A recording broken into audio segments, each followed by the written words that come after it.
Hello friends, welcome to tech Malasi. और ये इस सीरीज का सी लैंग्वेज मास्टरी कोर्स का सेकंड वीडियो है। और इससे पहले वाले वीडियो में हमने बात करी थी कि सी लैंग्वेज क्या होती है, उसकी हिस्ट्री, बेनिफिट्स और आप उसका इंस्टॉल कैसे करोगे विंडोज़ में, मैक में, कोड ब्लॉक्स में और वी एस कोड के अंदर। और हमने बात करी थी कि एक प्रोग्रामिंग लैंग्वेज क्या होती है, machine language, human assembly, high level. And एक डायग्राम के थ्रू हमने बताया था कि कैसे इंट्रैक्शन होता है एक पर्टिकुलर लैंग्वेज का कंप्यूटर के साथ एंड देन उसका आउटपुट निकलता है। ओके, तो इस वीडियो में हम डिटेल में बात करने जा रहे हैं पहला प्रोग्राम सी लैंग्वेज का, और उसके स्ट्रक्चर में हम बात करेंगे। फॉर एग्जांपल इसी का एग्जांपल लेते हैं कि पूरा स्ट्रक्चर किस तरीके से काम करता है, और मैं दो डायग्राम के अकॉर्डिंग आपको समझाऊंगा कि किस तरीके से एक सी लैंग्वेज एग्जीक्यूट होता है। लास्ट वीडियो में मैंने आपको बताया था कि हम फुल डिटेल में बात करेंगे कि एक सोर्स कोड कैसे ऑब्जेक्ट कोड में कन्वर्ट होता है और उसकी ईएक्सी कैसे बनती है। ये पूरा प्रोसेस इस वीडियो के अंदर होगा। ओके, तो इससे पहले मैंने आपको कोड ब्लॉक के बारे में बात करी थी, एक बार मैं दोबारा बता दूं। इफ़ यू प्रीफर, आप कोड ब्लॉक्स सॉफ्टवेयर को यूज़ कर सकते हो। और ऑनलाइन टूल के बारे में भी मैंने आपको बताया था, और यहाँ पर आई थिंक आपको कुछ लिंक भी मिल जाएंगे ऑनलाइन कंपाइलर के यहाँ पर। और ये जब तक ओपन होता है इस ओके, तो सी मास्टरी फोल्डर के अंदर आप सी एम डी को ओपन कर लो।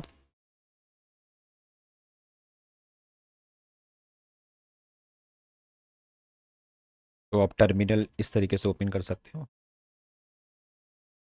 और यहाँ पर कोड डॉट मीन्स आपका जो, ये जब भी आपने वी एस कोड को इंस्टॉल किया तो टर्मिनल में अगर कोड डॉट टाइप करोगे तो ये वी एस कोड को ऑटोमेटिकली ओपन कर देगा। This is the shortcut to open V S code.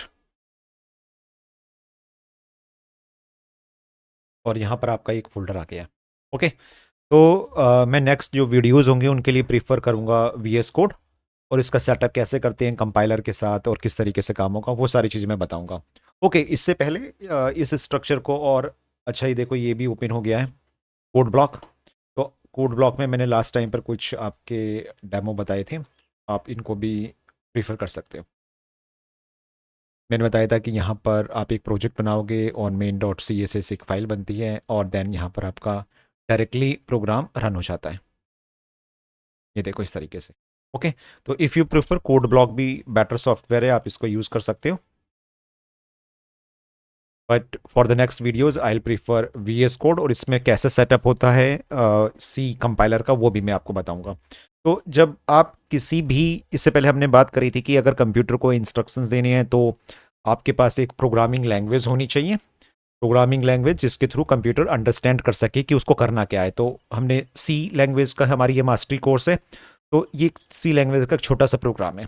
इस स्ट्रक्चर में कैसे इसका स्ट्रक्चर काम करता है हम इसके ऊपर पूरा बात करेंगे। तो स्टार्टिंग पर मैं आपको टाइप करके दिखा देता हूँ तो कैसे एक सी लैंग्वेज के प्रोग्राम को क्रिएट करा जाता है। तो यहाँ पर राइट क्लिक करके आप एक फाइल बनाओगे, फॉर एग्जाम्पल P1, एक प्रोग्राम का नाम देते हैं। तो इसका जो एक्सटेंशन, एक फाइल का एक्सटेंशन देना जरूरी है। तो dot C, it means, dot C का मतलब कि ये सी लैंग्वेज का एक्सटेंशन है, और इसके अंदर जो भी सिंटेक्स हो वो सी लैंग्वेज के होंगे। तो आपको डॉट सी से इसको सेव कर देना है, और यहाँ पर जाके जो इसके सिंटेक्स आपको लिखने हैं, हैश इंक्लूड। ये क्या होता है अभी हम इस पर पूरी डिटेल में बात करेंगे। And integer main. ओके, सो मेरे पास ऑटो पायलट इंस्टॉल्ड है, तो ये खुद ब खुद प्रोग्राम कर रहा है, तो फालतू का कोड हम हटा देते हैं। अभी बिल्कुल बेसिक पे हम बात करेंगे, पहले स्ट्रक्चर को समझेंगे। प्रिंट एफ, और यहाँ पर मैं करता हूँ वेलकम इन टेक्मलासी, और इसको भी हम बात नहीं करेंगे। तो this is the structure of C language program. अगर आपको प्रोग्राम लिखना है तो आपको ये सिंटेक्स फॉलो करना पड़ेगा, ये नेसेसरी कमांड्स है जो आपको रन करनी पड़ेगी। तो देखो, आपने एक प्रोग्राम तो लिख दिया, और अगर मैं इस डायग्राम के अकॉर्डिंग बात करूं, यहाँ पर इसको थोड़ा सा बड़ा कर लेते हैं। तो आपने एक प्रोग्राम लिखा, प्रोग्राम लिखने के बाद वो उसका एक आउटपुट आएगा, लेकिन आपके इस प्रोग्राम को अगर हम बात करें, सोर्स कोड हमने लिखा है, लेकिन प्रॉब्लम मैंने लास्ट केस में बताई थी कि मशीन सिर्फ 01 को अंडरस्टैंड करता है। तो यह आपके सी प्रोग्राम को 0 1 के अकॉर्डिंग कैसे अंडरस्टैंड करेगा। दैट्स वाई हमारे पास एक कंपाइलर होना चाहिए, एक ऐसा सॉफ्टवेयर जो आपके हाई लेवल लैंग्वेज को कन्वर्ट करेगा 0 1 के फॉर्मेट में। तो हम यहाँ पर बात करेंगे कि वो कंपाइलर आप कहाँ से लाओगे। फॉर एग्जाम्पल आपने प्रोग्राम तो लिख दिया, तो वेयर इज़ द कंपाइलर। तो इसमें डिफरेंट कंपाइलर हमारे पास आते हैं, तो लेकिन जो मेनली कंपाइलर है वो मैं आपको बता दूं। आप इस वी एस कोड में जाओगे, एक्सटेंशन आपको सिर्फ यहाँ पर टाइप करना है C++ या सी कुछ भी टाइप करो। तो क्या क्या जो एक्सटेंशन है जो आपको इंस्टॉल कर देने हैं वो मैं आपको बता दूंगा। एक है C++ कंपाइलर रन, और एक माइक्रोसॉफ्ट, ये देखो टिक लगा हुआ है, C++ इंटेलिजेंस एक्सटेंडेड पैक, और आपका थीम। ये सारी चीज़ें इंस्टॉल कर लेना। तो जो मेनली एक्सटेंशंस होते हैं वो यहाँ मेरे पास इंस्टॉल्ड है पहले से, आपको इंस्टॉल करने हैं। और C++ कंपाइलर रन, ये मैंने इंस्टॉल कर रखा है। इसके अलावा एक चीज़ मैं और बता दूँ चेक करने का तरीका, कि आप अपने सिस्टम पर जाना अगर नहीं होता है यहाँ से, अगर आपको सक्सेस नहीं मिलती है प्रोग्राम को रन करने की, तो तरीका मैं बता दूँ। CMD में जाके आपको टाइप करना है GCC। तो GCC का है सी कंपाइलर। GCC एक ऐसा सॉफ्टवेयर है, अगर आपने उसको इंस्टॉल किया है तो ये यहाँ पर जैसे ही आप टाइप करोगे तो ये देखो एक एरर देगा, no input files. It means कि GCC इंस्टॉल तो है लेकिन आपने उस फाइल का नाम नहीं दिया है। अगर आपके पास ये मैसेज आता है तो इसका मतलब ये इंस्टॉल्ड है। और अगर ये मैसेज नहीं आता है, फॉर एग्जांपल मैं थोड़ा गलत टाइप कर देता हूँ, 2 कर देता हूँ यहाँ पर, तो इसको ये कमांड नहीं मिलेगी, और एक आपके पास मैसेज आएगा, the term GCC is not recognised as the name of CMD। अगर आपके पास ये ऐसा कोई मैसेज आता है, अगर आप टाइप करते हो GCC, इट मीन्स ये कंपाइलर आपका इंस्टॉल नहीं है। तो आपको क्या करना है, मैं एक प्रोसीजर बता दूं, शायद मैंने लास्ट वीडियो में ये चीज़ नहीं बताई थी। आपको यहाँ लिखना है, या आपको डाल देना है min g, या min-g कर देते हैं। आई थिंक अभी उसने लिया नहीं, ये आ गया देखो। तो इसकी पहली वेबसाइट ओपन होकर आ जाएगी, minimal GNU for Windows, minimalist GNU for Windows. ये आपका डिफरेंट टाइप ऑफ कंपाइलर्स ये सॉफ्टवेयर आपको प्रोवाइड करता है। आपको इसको डाउनलोड करना है, और जैसे एग्जीक्यूटिव होता है ना, नेक्स्ट नेक्स्ट नेक्स्ट करते हुए जाना है, बस आपको यही करना है। इसको नेक्स्ट नेक्स्ट करते हुए जाओगे तो ये आपका C ड्राइव में जाके ये इंस्टॉल्ड हो जाएगा। तो आई थिंक मेरे में टाइम ले रहा है। ये देखो, ये डाउनलोड विल स्टार्ट शॉर्टली, ये शुरू हो गया डाउनलोड, और आप इस पर क्लिक कर दो। मेरे में इंस्टॉल्ड है, तो मैं आपको सीधे देखो इंस्टॉल्ड कर दो और continue, this appear A copy of, और कंटिन्यू। ये देखो C ड्राइव में min-g आ जाएगा। अगर आप बदलना चाहो तो इस डायरेक्टरी को बदल सकते हो। तो मेरे में पहले से इंस्टॉल्ड है, कहाँ इंस्टॉल्ड होगा ये मैं आपको बता देता हूँ।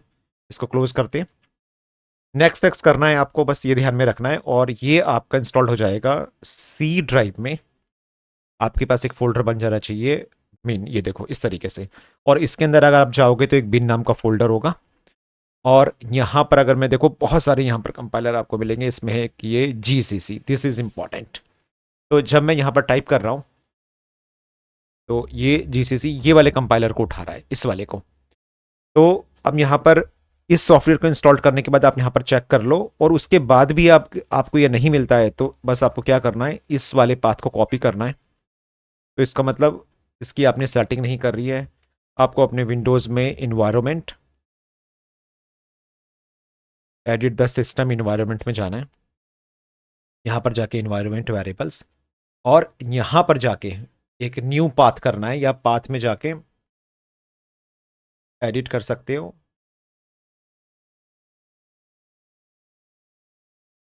और यहाँ पर जाके न्यू, और ये आपने डाल दिया C bin, एंड इसको कर दिया okay, and okay, and okay. इसको क्लोज कर दो, और जब आप इसको दोबारा से ओपन करोगे CMD, तो ये चीज़ आपको यहाँ पर शो हो जानी चाहिए इस तरीके से, GCC,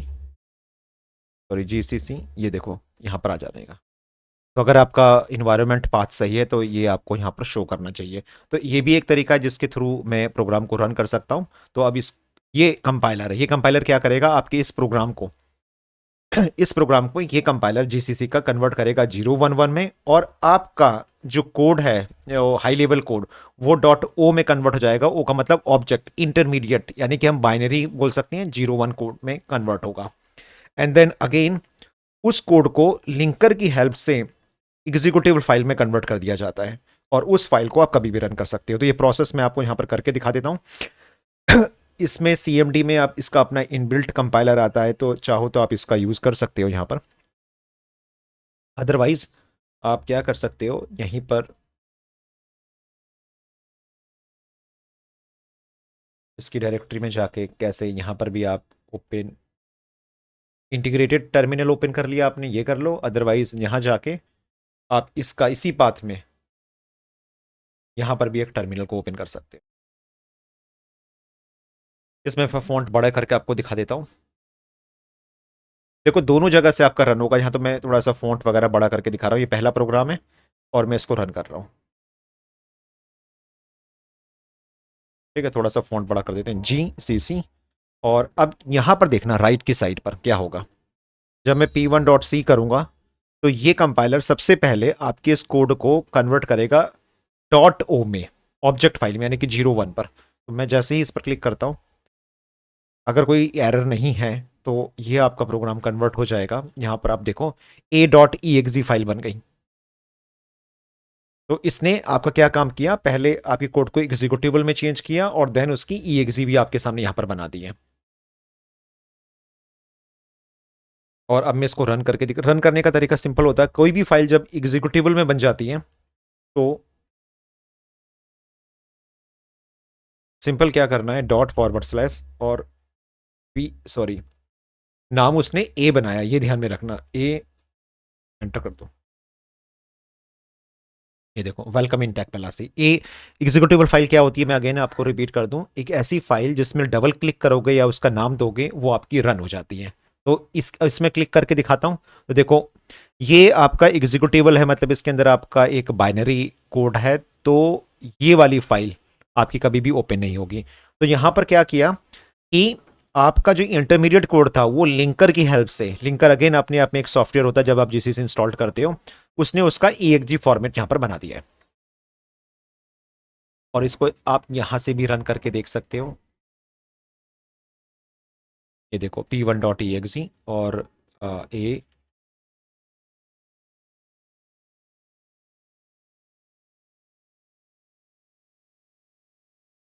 ये देखो वेलकम इन टेक प्लस। यहां पर रन करने का तरीका थोड़ा सा डिफरेंट है। ओके, अब इसमें मैं आपको एक चीज बता दूं कि आपका प्रोग्राम का नाम तो P1.C था, लेकिन इसने A.exe में इसने इसको चेंज किया। ये इसका डिफॉल्ट फॉर्मेट है। लेकिन अगर आप चाहते हो कि ये प्रोग्राम एग्जीक्यूटिबल भी मेरे अकॉर्डिंग डिज़ाइन हो, मेरे अकॉर्डिंग बने, तो आप क्या कर सकते हो, GCC -o का मतलब आउटपुट किस फॉर्मेट में चाहिए, तो आप ये बता सकते हो कि मुझे चाहिए P1 and enter. Sorry, file का नाम तो बताया नहीं, P1.C और आउटपुट भी P1। अब देखें यहाँ पर, आप देखोगे कि यहाँ पर इसने P1.exe बनाई, और अगर मैं P1 का नाम दूंगा, सॉरी यहाँ देने का तरीका थोड़ा सा अलग है, P1, और ये देखो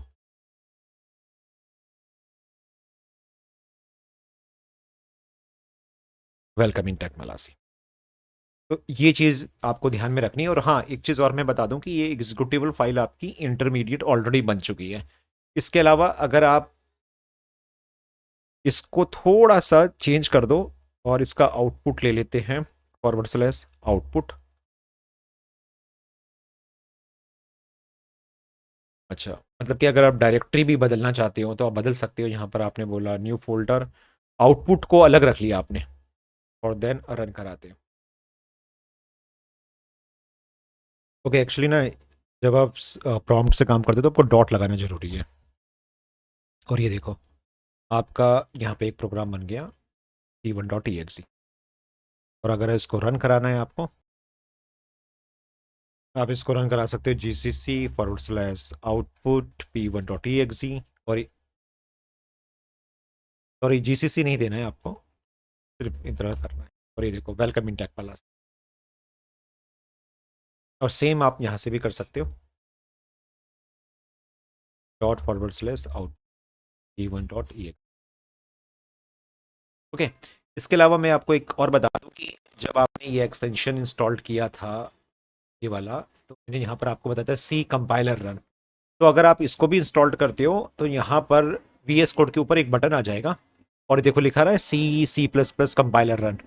तो आप इसको रन कराओगे तो आपको कुछ नहीं करना है, यहाँ पर वी एस कोड में ऑटोमेटिकली ये देखो खुद पिन में GSCC फैच करके जो भी उसका पाथ है कंपाइल करके उसको कंपाइल करेगा और उसका एग्जीक्यूटिबल फाइल को आपको रन करेगा और यहाँ पर ले आएगा वेलकम इन टेक प्लस।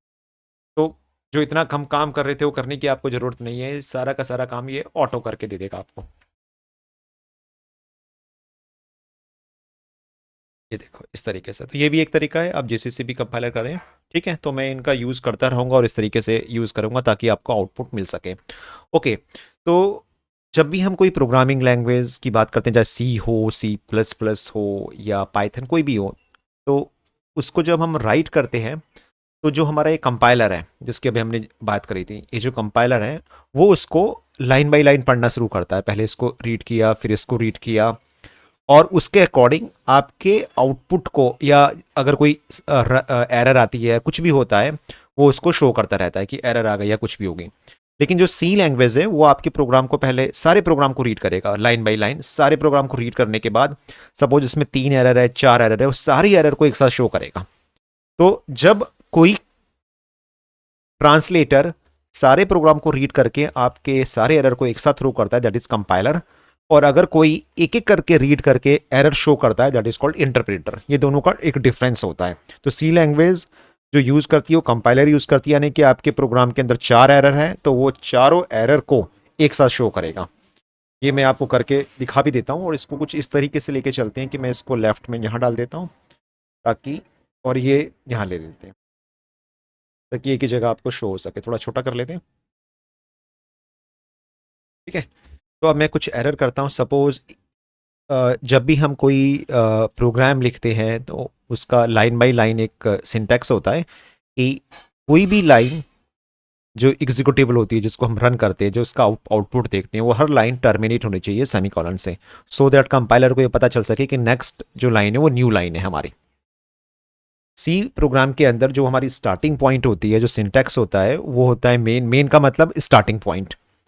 अब ये कैसे पता चलता है कि प्रोग्राम स्टार्ट कहाँ से हुआ, एंड कहाँ पर हुआ? तो उसके लिए हम यूज करते हैं करली ब्रेस, ओपनिंग और एंडिंग ब्रेस। इसका मतलब ये हुआ कि इसके अंदर जो भी आप प्रोग्राम लिखोगे, जो भी आप लाइन लिखोगे, उसका आउटपुट आप राइट पर देखोगे। दैट इज द इंस्ट्रक्शंस जो हम आपके मशीन को, यानी कि जो हम आपके कंप्यूटर को प्रोवाइड कर रहे हैं ओपनिंग और एंडिंग ब्रेस से, और उसको वो प्रोसेस करके कंपाइल करके हमें क्या आउटपुट दिखाता है। तो जैसे एक घर होता है, घर का एक दरवाजा होता है और उसके अंदर different different type of people reside. तो उसी तरीके से इस ओपनिंग एंडिंग ब्रेस के अंदर हमारे इंस्ट्रक्शंस होते हैं जो हम कंप्यूटर को देते हैं। अब यहाँ पर भी दो चीज़ें होती हैं। पहला, हम बात करते हैं स्टैंडर्ड इनपुट का, यानी कि क्या कोई इनपुट हम यूजर से चाहते हैं, जैसे एंटर योर नेम, यूजर अपना नेम इनपुट करे, उसको वो प्रोसेस होता है और देन उसका आउटपुट स्क्रीन पर दिखता है। तो जब हम आउटपुट की बात करते हैं तो हमारे पास है एसटीडी आउट, इसकी फुल फॉर्म होती है स्टैंडर्ड आउटपुट।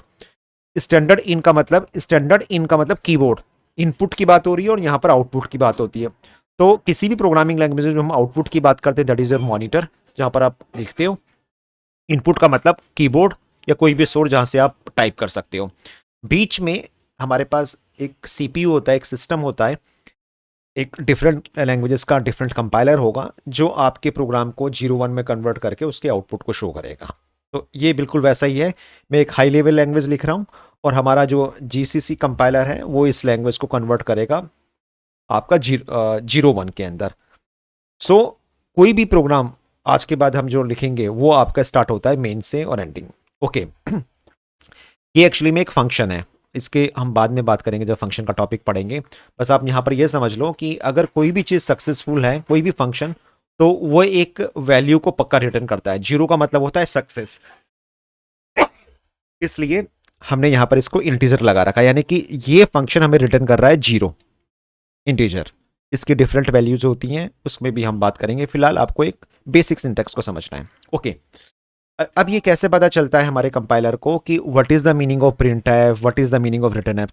प्रिंट एफ का क्या मतलब है? प्रिंट करें एक पर्टिकुलर फॉर्मेट को, यानी कि वेलकम इन टेक्नोलॉजी। कहाँ पर हम कहाँ पे बात कर रहे हैं? मॉनिटर की बात कर रहे हैं। ये बात कैसे पता चलेगी? इसकी जो डेफिनेशन है प्रिंट एफ की, ये कैसे होती है? तो इसके लिए हम एक प्री प्रोसेसर यूज करते हैं। प्री प्रोसेसर की मीनिंग क्या है?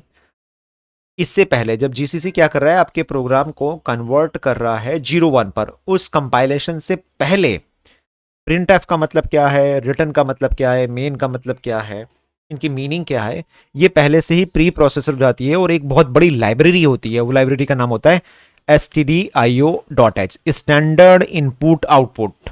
फिर आगे मैं रिपीट कर रहा हूं, जैसे हमने कहा था इनपुट आउटपुट की जो कमांड्स होती हैं वो पहले से डिफाइन होती है हमारे एक लाइब्रेरी के अंदर, जिसको हम बोलते हैं हेडर फाइल। डॉट एच का मतलब हेडर फाइल। अगर इसका मैं सिंटेक्स कभी आपको दिखाऊंगा इस फाइल को ओपन करने के बाद कि इसके अंदर क्या क्या होगा। तो इंक्लूड का मतलब क्या हुआ कि ये वाली फाइल के जितने भी फंक्शन है, इसके अंदर जितना भी लाइब्रेरी है, उसको इंक्लूड कर दे हमारे p1.c फाइल के अंदर। तो हैश इंक्लूड एक सिंटेक्स है जिसके थ्रू आपने इस लाइब्रेरी को प्री प्रोसेस कर दिया हमारे प्रोग्राम के अंदर। तो इससे मुझे क्या हेल्प मिली? इससे हेल्प ये मिली कि जब जीसीसी कंपाइलर इस प्रोग्राम को कंपाइल करेगा तो प्रिंट एफ की डेफिनेशन वो यहां से उठाएगा। इसी तरीके से एक सिंटेक्स आएगा हमारे पास, स्कैन एफ का मतलब इनपुट। मैं इनपुट की बात कर रहा हूं, तो उसकी डेफिनेशन भी उसको इससे मिलेगी। तो इसका मतलब अगर आप इस लाइब्रेरी को इंक्लूड नहीं करते हो तो क्या होगा, मैं आपको यहां रन करके दिखा दूं। p1.c, अभी कोई एरर नहीं आई, लेकिन जैसे ही मैंने इसको हटा दिया और अब मैं इसको दोबारा से कंपाइल करने की कोशिश करता हूं, तो देखो क्या बोला। Warning, implicit declaration of function print F, warning incompatible implicit declaration और provided declaration of print F. इसका मतलब प्रिंट एफ की डिक्लेरेशन क्या है, मतलब इसकी जो डेफिनेशन क्या है, इसकी मीनिंग क्या है, उसको नहीं मिल पा रही कंपाइलर को, उसने एरर दे दी। क्यों? क्योंकि इसकी डेफिनेशन कहां से उठाई थी इसने? stdio.h से। तो अगेन stdio.h एक ऐसी हेडर फाइल है जिसमें डिफरेंट टाइप ऑफ फंक्शंस, या आपने एक लाइब्रेरी का नाम सुना होगा, प्री बिल्ट फंक्शंस के नाम सुने होंगे, वो यहाँ डिफाइन होते हैं। इंक्लूड आपका एक कीवर्ड है जिसके थ्रू इस लाइब्रेरी को इंक्लूड कर लिया जाता है आपके इस पूरी के पूरे प्रोग्राम के अंदर। तो आप ये मत समझना कि ये प्रोग्राम बहुत छोटा है, क्योंकि आप अगर इस लाइब्रेरी को मैं ओपन करके दिखाऊंगा तो इसकी सारी लाइंस इसके अंदर इंक्लूड हो गई है। तो इसका साइज सिर्फ 7 लाइन नहीं है, डेफिनेटली बहुत सारी लाइन्स होंगी। और अब मैं इसको रन करके दिखाऊं तो उसको इसकी डेफिनेशन मिल गई। ओके, अब एक एरर और करते हैं हम लोग। मैं इसका सेमीकोलन हटा देता हूं और मैं यहां पर मेन की स्पेलिंग में 2 लगा देता हूं, तो 2 एरर हो गई। और तीसरी एरर यहां बना देता हूं 3, यानी कि सब कुछ गलत कर दिया मैंने। अब कंपाइलर की क्या मीनिंग है, वो तीनों एरर को रीड करेगा और तीनों एरर एक साथ शो थ्रो करेगा। ये अभी नहीं करते हैं। देखो रिटर्न 0, तो इसने साफ बोल दिया कि मेन टू में सेमी कॉलन एरर एक्सपेक्टेड। यहाँ पर ये एरर एक्सपेक्टेड कर रहा है कि सेमी कॉलन इसको नहीं मिल पाया, इसलिए उसने एरर को यहाँ पर वो कर दिया। तो डेफिनेटली मैं सेमी कॉलन लगाऊंगा। तो देखो क्या क्या आपको अवॉइड करना है। सेमी कॉलन डेफिनेटली आपको ट्रैक कर रहा है कि हर लाइन के बीच में सेमी कॉलन है या नहीं है। और देखो ये दोबारा से कुछ गलत हुआ है क्या? अच्छा मेन टू, अब देखो मेन टू इसने साफ बोल दिया कि इसको स्टार्टिंग पॉइंट नहीं मिल रहा है। Main to undefined reference main, ये देखो यहाँ पर आ गया अनडिफाइंड रेफरेंस, क्योंकि जो स्टार्टिंग ये सब कीवर्ड है पहले से डिफाइन है, आप इनकी मीनिंग को बदल नहीं सकते हो। और ये देखो अब रन हो गया। तो ये छोटी छोटी चीज़ें जिसको आपको अवॉइड करना पड़ेगा, और ये सिंटैक्स आपको 100% समझना है। ऐसे ही जैसे जैसे हम वीडियो को आगे बढ़ाएंगे, हमारे जो प्रोग्राम आगे बढ़ेंगे, तो ये लाइब्रेरीज बढ़ सकती है। हो सकता है कि मैं इसमें और इंक्लूड लगा दूं, और stdio.h और लाइब्रेरीज होती है इनका यूज़ करूँगा। कस्टम भी हम बना सकते हैं, लेकिन जो स्टार्टिंग होगी वो यहीं से होगी। अगर आपने ये नहीं दिया तो आपका जो कंपाइलर है वो आपको एरर थ्रो करेगा। ओके, सो नेक्स्ट वीडियो में हम बात करिए, मैंने आपको स्ट्रक्चर के बारे में बता दिया, लाइब्रेरीज कैसे वीएस कोड में आपको सेटअप करना है, राइट, कैसे रन होता, कंपाइलेशन क्या होती है, डॉट एग्जीक्यूटिबल फाइल की मीनिंग मैंने आपको क्लियर कर दी, 0 1 सोर्स कोड, ये एक बेसिक फंडे हैं जो आगे बढ़ने से पहले आपको श्योरली आने चाहिए। आप क्या करो, कुछ एक्सपेरिमेंट मारो, कुछ एरर कर दो, कुछ यहाँ पर मैसेज बदलो, डबल प्रिंट एफ लगाने की कोशिश करो, print F hello, like this one. तो डिफरेंट डिफरेंट आप जब इसके ऊपर काम करोगे तो आपकी जो ग्रिपिंग होगी इस लैंग्वेज के अंदर और ज़्यादा स्ट्रांग होगी। ओके, तो नेक्स्ट वीडियो में हम बात करेंगे next print F, scan F, variables, constant क्या होते हैं और उनको और ज़्यादा डिटेल्स